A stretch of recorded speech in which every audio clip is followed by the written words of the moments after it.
La paracha de la semaine du grand rabbin Jacques Waknin.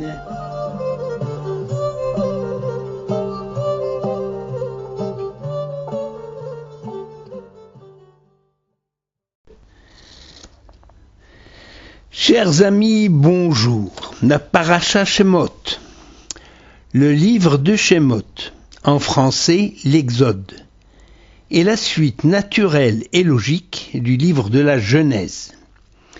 La présence de la conjonction de coordination, et voici les noms des enfants d'Israël, en est la confirmation.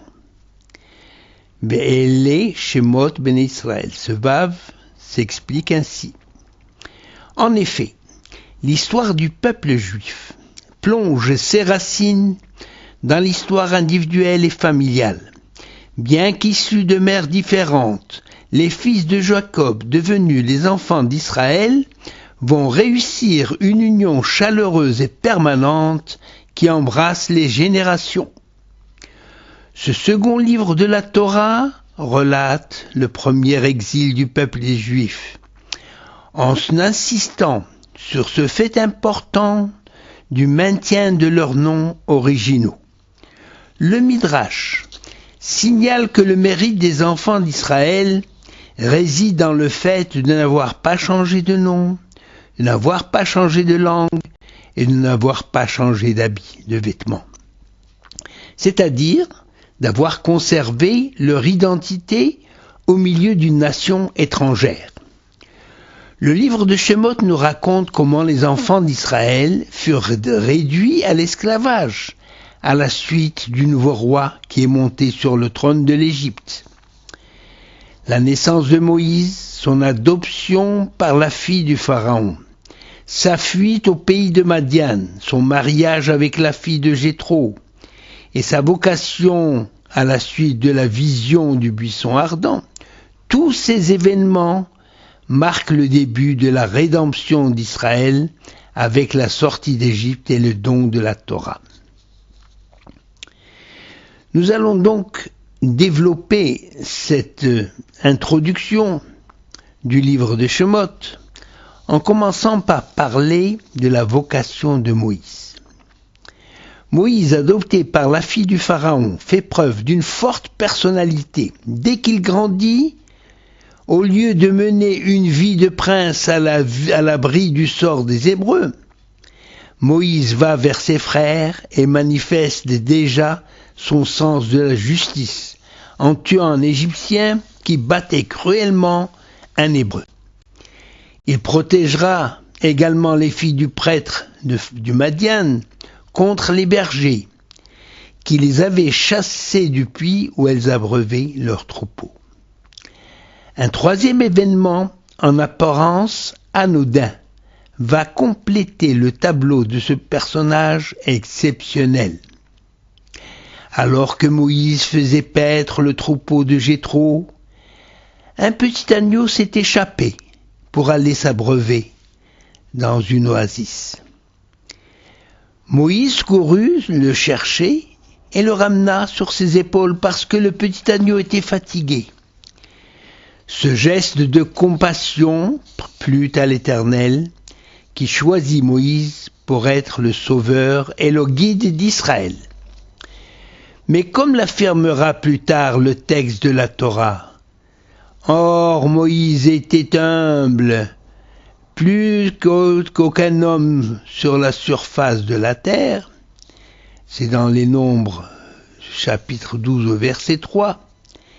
Évidemment, Moïse refuse la mission que Dieu voulait lui confier, d'aller parler au Pharaon pour laisser partir les enfants d'Israël, en disant « Ils ne me croiront pas et ils ne m'écouteront pas ».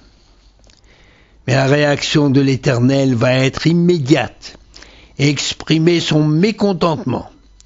Les doutes de Moïse, quoique humainement compréhensibles, lui sont reprochés. D'abord parce qu'ils ne sont pas dignes d'un grand chef en Israël, mais aussi parce qu'il sous-estime la force de confiance dont le peuple était animé, contredisant ainsi l'affirmation de l'Éternel. Alors Dieu lui demande ce qu'il a dans la main. Moïse répond, un bâton. En fait, ce n'était pas un bâton ordinaire. L'origine de ce bâton remonte à la création du monde. Selon le Midrash, il a appartenu à Adam, puis il est passé de main en main par Enoch, Noach, Abraham, Yitzhak, et puis Jacob le remit à Joseph, et à sa mort, à la mort de Joseph, il fut déposé dans les trésors du palais du Pharaon. Lorsque Jéthro était le conseiller du Pharaon, il a remarqué ce bâton à cause de l'inscription qui était gravée. Il l'emporta et le planta dans son jardin, jusqu'au jour où Moïse s'en approcha et put l'arracher de terre, ce que personne n'avait réussi jusqu'à ce jour. Alors Jéthro eut l'intuition qu'il avait affaire au futur libérateur du peuple juif. Et c'est ainsi qu'il accepta de lui donner sa fille Tzipora en mariage. Le fameux bâton jeté à terre sur l'ordre divin devint serpent. Moïse prit peur et recula, mais Dieu lui ordonna de le saisir par la queue, et le serpent redevint bâton. Ceci est un signe que le Dieu de leur père Abraham, Yitzhak et Jacob t'est apparu. L'Éternel dit encore à Moïse de mettre sa main dans son sein et de l'en retirer. Et voici que sa main était blanche comme neige. Puis Moïse reçut l'ordre de remettre sa main dans son sein et d'en l'en retirer. Sa main était redevenue tout à fait normale. Et si ces deux signes, ces deux prodiges ne sont pas convaincants, dit l'Éternel, tu prendras des eaux du fleuve, tu les répandras par terre devant eux, elles deviendront du sang. Comme s'il ignorait l'existence de ces prodiges, Moïse dit à l'Éternel, de grâce Seigneur, je ne suis pas habile à parler. Moïse voulait se soustraire à tout prix à la mission ordonnée par l'Éternel, mais Dieu se mit en colère contre lui, et finalement, Moïse finit par obéir. Muni de son bâton, il quitta le buisson ardent pour retourner chez son beau-père afin de prendre congé. Je rappelle simplement que la main devenue blanche comme lèpre, la lèpre, était la maladie qui frappait les personnes qui avaient médit ou calomnié. Nos sages distinguent parmi les événements extraordinaires bouleversant les lois de la nature la catégorie des miracles qu'on appelle Nes ou Nissim, pluriel Nissim. Par exemple, l'ouverture de la mer Rouge, ou la manne qui tombait chaque jour, cette nourriture quotidienne tombée du ciel, et qui reste fraîche du vendredi au Shabbat. Donc il y a plusieurs miracles dans le même miracle. La catégorie des Gdolot, c'est-à-dire des grandes choses, comme la résurrection du fils de la Shunamite, ou la catégorie par le prophète Elisha, ou la catégorie des Niflaot, des merveilles que Dieu accomplit par sa présence au sein du peuple. Et enfin la catégorie des Otot ou Moftim, des signes et les prodiges, c'est-à-dire le bâton transformé en serpent. Mais dans l'esprit populaire, toutes ces catégories de miracles se rejoignent. Tout ce qui sort de l'ordinaire, qui est surnaturel, devient miracle.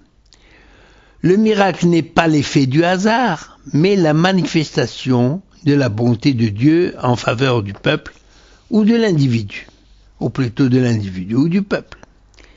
Cependant, la Torah nous met en garde en ces termes. S'il s'élève au milieu de toi un prophète ou un visionnaire, s'il t'annonce un signe ou un prodige, et que s'accomplisse ce signe ou ce prodige dont il a parlé, mais qu'ils te disent « Allons adorer d'autres dieux », tu n'écouteras pas ce prophète ou ce visionnaire. C'est l'Éternel qui te met à l'épreuve. Dans le Deutéronome chapitre 13. C'est-à-dire que tout miracle qui va à l'encontre de la loi divine n'émane pas de Dieu. Les signes et les protèges sont en général les miracles décrits dans la Bible. Non, tous ces signes et ces protèges, donc, ces prodiges, n'ont pas pour but de démontrer ou de confirmer l'existence de Dieu, ni pour décrire la puissance ou la capacité de Dieu à changer les lois de la nature, dont il est l'auteur. D'ailleurs, les sages du Talmud pensent que la capacité à accomplir des miracles ne prouve pas que la personne est mandatée pour changer les lois de la Torah, ou pour avoir raison dans un raisonnement, l'histoire de Rabbi Eliezer avec les sages, au sujet d'un four qui était devenu impur ou pur, et qui a fait appel à des miracles, mais les sages l'ont repoussé en disant « Il est écrit dans la Torah que la loi de la majorité l'emporte. » Alors une voix du ciel est sortie, se fait entendre, Eliezer a raison, mais les rabbins lui disent « Reste là où tu es, car la Torah n'est pas au ciel, elle a été donnée sur la terre. Les cieux appartiennent à Hachem et la terre appartient aux hommes. » Les miracles dont parle la paracha de Shemot sont plutôt des signes que la mission de Moïse est d'origine divine, pour confirmer aux yeux des enfants d'Israël et du Pharaon que Moïse est un envoyé de l'Éternel et que son message émane de Dieu. Ces signes ne sont pas destinés à calmer les doutes de Moïse. À la suite de la révélation divine au milieu du buisson ardent, Moïse croit fermement dans le secours divin en faveur des enfants d'Israël. Mais il s'estime indigne d'une telle mission, alors que Dieu l'a choisi pour l'accomplir. Cette attitude d'une humilité poussée à l'excès va avoir des conséquences douloureuses pour Moïse, qui n'aura pas cette joie indicible de conduire son peuple jusqu'à son installation sur la terre donnée aux ancêtres. Nos sages sont divisés quant à l'impact du miracle sur le peuple. Pour les uns, le miracle est une preuve de la divine providence, un signe de la présence divine. Pour d'autres, le miracle fait partie de la nature, c'est-à-dire que lors de la création, Dieu fait un contrat avec la nature pour que certains phénomènes se produisent de manière surnaturelle. Il en est ainsi, par exemple, de l'ouverture de la mer Rouge, prévue dès la création, pour laisser passer les enfants d'Israël à leur sortie d'Égypte. La Torah fait appel aux miracles parce qu'ils sont plus parlants pour le peuple, qui a une perception immédiate d'un phénomène inhabituel, surnaturel, ayant un impact psychologique certain.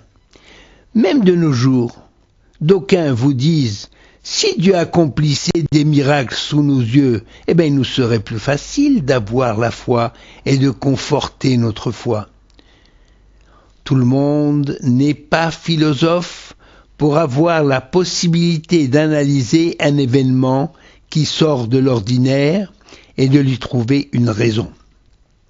C'est ainsi que le miracle n'a aucun sens par lui-même.